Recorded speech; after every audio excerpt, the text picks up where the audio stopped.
This is Optimal Living Daily, episode 2226, All the Feels by Kacie Main of KacieMain.com. And I'm Justin Malik, your personal narrator, the guy reading you blogs every single day of the year. There are a few shows where we narrate articles for you for free. Just search for Optimal Living Daily wherever you get your audio, and follow or subscribe to get new episodes every day. And with that, let's get right to our next post as we optimize your life.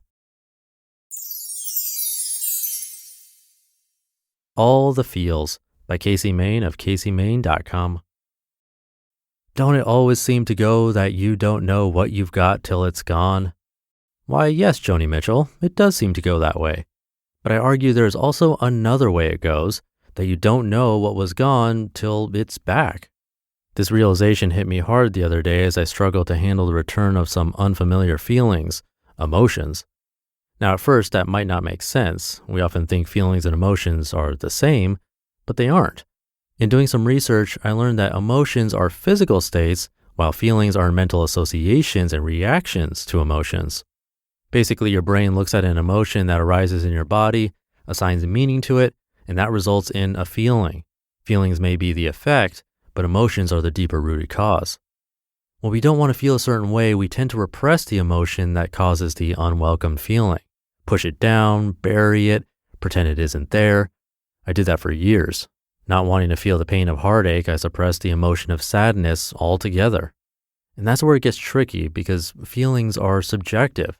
They're our brain's interpretation and therefore influenced by experiences, memories, and beliefs. Ultimately, on some level, we choose them, and oftentimes we choose wrong. In all my years of suppressing my sadness, I felt like I was being strong. I felt like I was moving on. I felt like I was okay, but I wasn't. Because years of denying pain can lead to apathy until we no longer know what we're missing.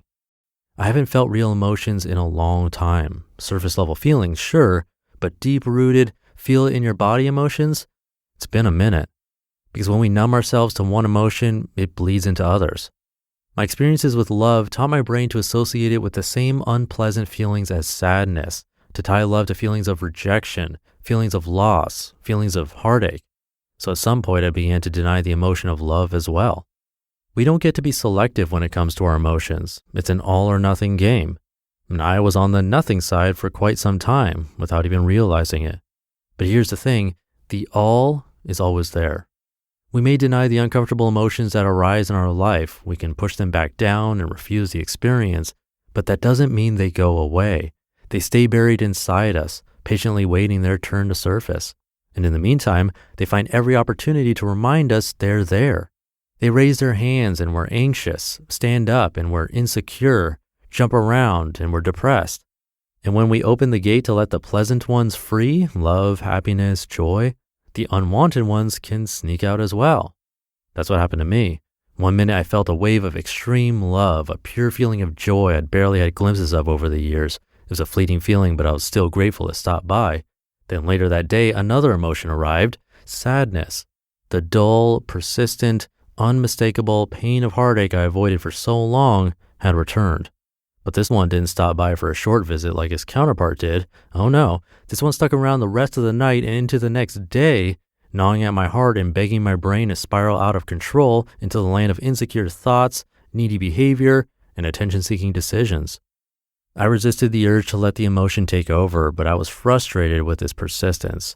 I could barely hold on to the wave of love, the one I wanted, and then I couldn't get rid of the one I didn't want. What's wrong with me? And that's when the bigger lesson hit me. The experience wasn't just practice in self-awareness of my thoughts and feelings, it was practice in self-acceptance. Because accepting ourselves means accepting our whole selves and all the feels along the way. We can't deny them because they came for a reason. No matter how unpleasant, they exist to teach us, show us where our triggers are or where we haven't dealt with something. We can only learn the lesson if we let them in and listen patiently, knowing it may take a while. That's what we often fail to do. We don't acknowledge the unfriendly emotions. We don't sit with them without judgment until they are ready to leave. Instead, we immediately reject them, barely let them in the door before shoving them away. But we have to understand they are part of us. All the emotions and all the feels are part of the human experience, so we should let them all in. Accept each one, sit with each one, appreciate each one, knowing it will not stay forever and we can't let it stay forever. But understanding it too has something to say. Understanding that difficult teachings are where we learn the most, and understanding that when it comes to emotions, unpleasant visitors are better than none at all. You just listened to the post titled All the Feels by Kacie Main of KacieMain.com. You can find this article along with her book and a lot more on her site. I have it linked in this episode's description and at oldpodcast.com. But that'll do it for today. I'll be back over the weekend, so have a great rest of your day, and I'll see you tomorrow where your optimal life awaits.